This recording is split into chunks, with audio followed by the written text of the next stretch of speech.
My husband slapped me over a dinner plate and he had no idea what that slap was about to send me looking for.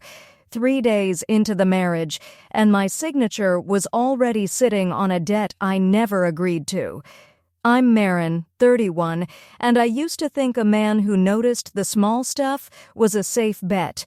Do you know the difference between a man who takes care of you and a man who takes over you? I didn't. Not until a Monday night in my own kitchen in Savannah, holding dinner I'd spent an hour getting right.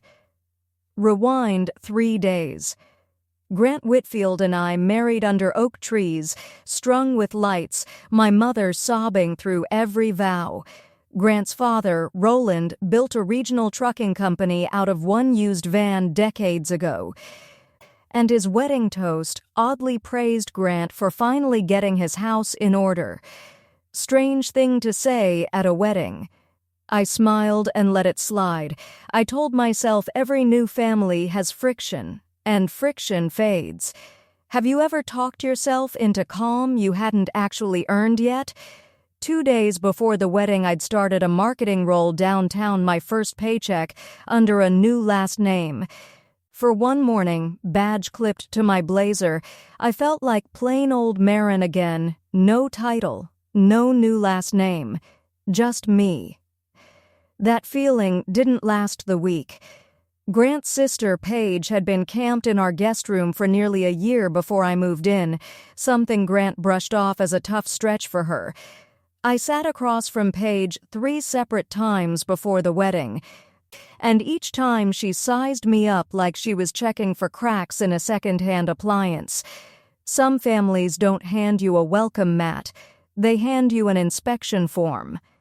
Monday, night 3, as a married woman, I walked in to find Paige buried under a throw blanket, a game show blasting loud enough to shake the window, empty cans stacked beside her like a tiny skyline. I made dinner anyway. When I called everyone over, Paige stayed put. "Bring it to me," she said. "I'm cozy." I looked straight at my 3-day husband, giving him one clean chance to back me up. To her instead. "Just take her the plate," he muttered, eyes on his own food. "Don't make it a whole thing." I told him she had 2 working legs and a chair waiting. The room dropped 10 degrees. And before I could brace for it, his palm, he thought that slap ended the conversation. It was actually the last thing he ever got to control. His palm landed across my cheek before I even heard his chair scrape back. My ear rang. Paige's jaw dropped open, not from shock, more like she'd finally gotten the show she'd been waiting for all night. I didn't tear up. What hit me instead was an eerie, level stillness, like my body had reached its own verdict a beat before the rest of me was ready to hear it. I grabbed both edges of my plate and shoved. The chicken went skidding. The green beans hit tile and burst apart. "Clean that up," Grant said, low and flat. "No," I told him. "I won't." I went upstairs, locked myself in the bathroom, and sat on the tub's edge with my face still hot. By morning, Grant was humming over the coffee maker like the night before was weather that had simply passed through. No apology, not a syllable close to one. I phoned my oldest friend, Ren, from my car before my shift, and the whole thing spilled out in one-breath dinner, slap, and the silence that came after. She didn't rush to comfort me. Instead, she said, flatly, "This isn't new. It's just the first time you are watching." How many of you have caught yourselves defending someone's worst moment as an off night? I'd spent over a year calling Grant confident when the real word was controlling. Care with strings attached was never care. It was alone. I went to work with a cover story ready in case my jaw drew attention. Nobody looked twice. But staring at a client deck, I couldn't focus on. Something in me settled. If Grant thought my silence came free with the ring, I was going to make him pay retail for it. Most people would have screamed at him that night. I went and got a flashlight instead. That same night, I noticed the bottom drawer of Grant's file cabinet, unlocked even though the top one never was. Inside sat a bank folder, a joint account, funded 7 days before we said our vows, partly by money pulled from something in Paige's name. My hands were unsteady enough that I set the folder aside twice, just to catch my breath before I looked again. It took me nearly a week of careful evenings, timed around Grant's late nights, to piece together what I was staring at. Paige hadn't landed in that guest room over a tough stretch. She'd landed there owing real money, a sum quietly pulled from the family trucking business years back, never written up properly anywhere. Grant had been patching that hole using funds that, the second we married, legally belonged to both of us. 3 days a wife, and my name was already chained to debt I'd never once agreed to. I dug up the older transfers first, nearly 2 years back, tagged with soft words like loan and help out. Then came the newer ones, dated after our wedding, pulled straight from the account that now had my name on it too.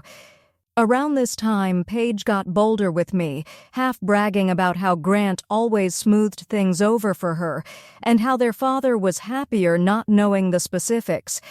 Every loose sentence out of her mouth became one more piece of evidence for my folder. I still didn't say a word to either of them. I'd figured out something useful. An accusation without paperwork behind it just gets denied and forgotten by dinner. I snapped photos of every statement, uploaded them to a private cloud folder Grant had no idea existed.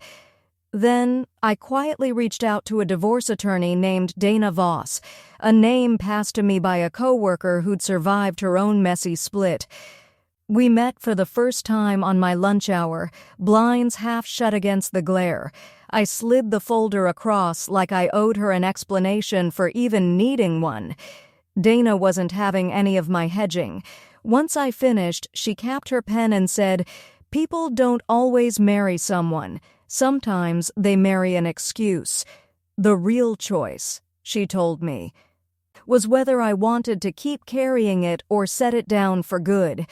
And that's exactly where I have to pause this story, because 3 weeks later, something on Grant's laptop rewrote everything I thought family loyalty meant in that house. 3 weeks went by, and Grant had no idea the wife cooking his dinner every night was already building the case that would end their marriage. I'll admit how odd that felt in real time. Have you ever cooked dinner for someone while quietly assembling the case against them? Every evening, I made food. Every evening, Grant acted like the whole incident had simply been absorbed and forgotten, the way most things were in that house. Then, one Thursday, Grant took a call out on the back porch and forgot to shut his laptop before he went. I almost walked past it. What was on the screen wasn't a favor between siblings. It was an email chain between Grant and the family accountant, mapping out how to move Paige's debt through our joint account without it ever showing up as a withdrawal on paper. Not an accident. A blueprint. The instant helping family needs a paper trail hidden, it isn't help anymore, it's a cover-up. I photographed every screen. My hands didn't shake this time. I felt strangely calm. Not fury. Not fear. Just the flat certainty that I already knew my next move. I shut the laptop at the same tilt I'd found it. I cooked that night anyway, the same grilled chicken from 3 days into this marriage. I set out 2 plates instead of 3. For once, that felt like the honest number. Paige asked why I seemed so relaxed. I told her the rice needed another minute. Technically true. Not remotely the whole answer. Grant Paige, one locked drawer in Savannah, swap the names, and this could be a different house on your own street. It's about every time you've been told that loving someone means staying quiet about what they're hiding from you. If that's ever been your Monday night too, you already know exactly how this ends. Facts don't need your blessing to be real. 2 days after that, I sat down with Dana again, carrying a folder so thick she needed both hands and several minutes just to work through it. "If these hold up," she said, "and the dates check out, this doesn't just help your divorce case. It keeps that debt from ever legally touching you." "Stay calm," she told me, not loud. A calm move closes a door behind you. A loud one just warns the other side to start hiding faster. Here's the part nobody warns you about when you're planning to leave someone who hurt you. Leaving is the easy half. Staying composed long enough to leave with everything owed to you is the real work. We filed for separation on a Monday, exactly 6 weeks past the wedding date. I relocated into a compact apartment just off downtown, taking with me strictly the things that were mine before the wedding ever happened, nothing Grant could later claim I'd walked off with. I wanted a spotless record.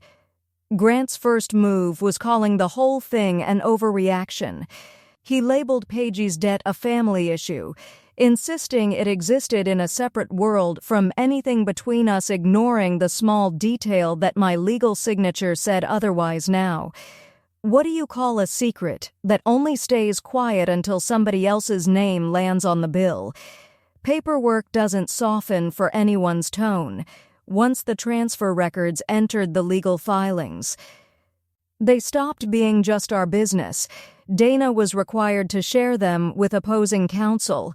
Grant's own lawyer got ahead of it and told his client before the documents could reach him through some worse channel.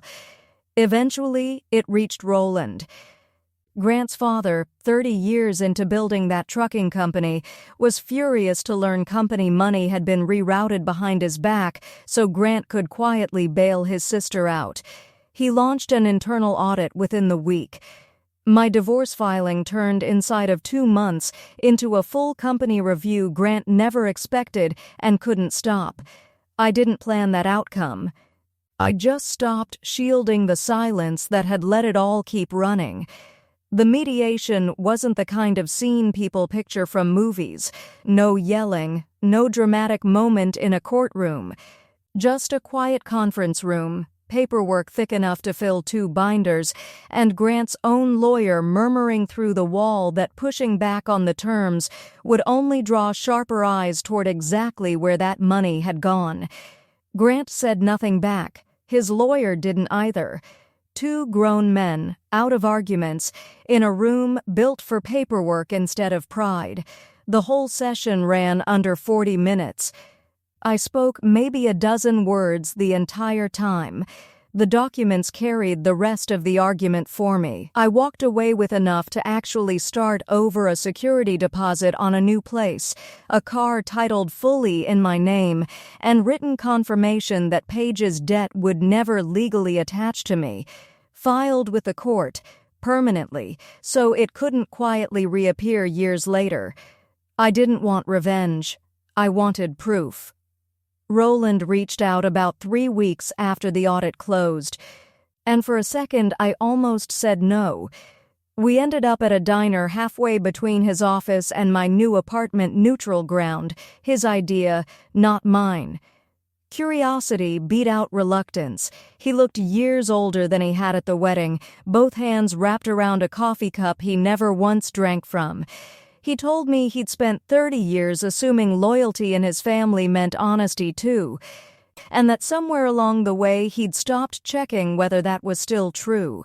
Somebody broke that trust, and he'd missed it. I didn't need that apology to feel finished with any of it. I accepted it anyway. A closed door is better than one left creaking. To anyone weighing whether a year or 5 years or one very expensive wedding is too much investment to walk away from, now it isn't. What you already gave someone is never a reason to hand over more. Paige had 30 days to find her own place, and from what I heard, she spent most of them arguing about the deadline instead of packing. The rest of that household finally called her arrangement what it always was, not loyalty, just enabling that ran out of road. I didn't celebrate it. I just felt something heavy finally set itself down. Some of you think I should have blown up at Grant right there the night he slapped me, yelled, packed a bag, made a scene on the spot. Maybe you're right. But would you rather win a shouting match that night? Or win everything that shouting match was actually about? The bruise faded in a week. What stayed was the lesson underneath it that the moment someone treats your dignity like it's negotiable, the answer isn't to swallow it and hope tomorrow softens. The answer is to start your own paper trail. I don't regret starting mine the night I pushed that plate off the table. I only regret every quiet dinner before it, every night I decided peace was mine to fund alone. If any part of this sounded familiar, if you've ever been told your very reasonable line in the sand wasn't that deep, go ahead and hit like, because that reaction is worth counting. And if you want more stories about women who stopped absorbing the silence and started documenting it instead, subscribe to When Family Revenge Strikes. Because this channel is built for the version of you still deciding whether to push the plate away or stay quiet one more night. These days, one plate on the table is plenty.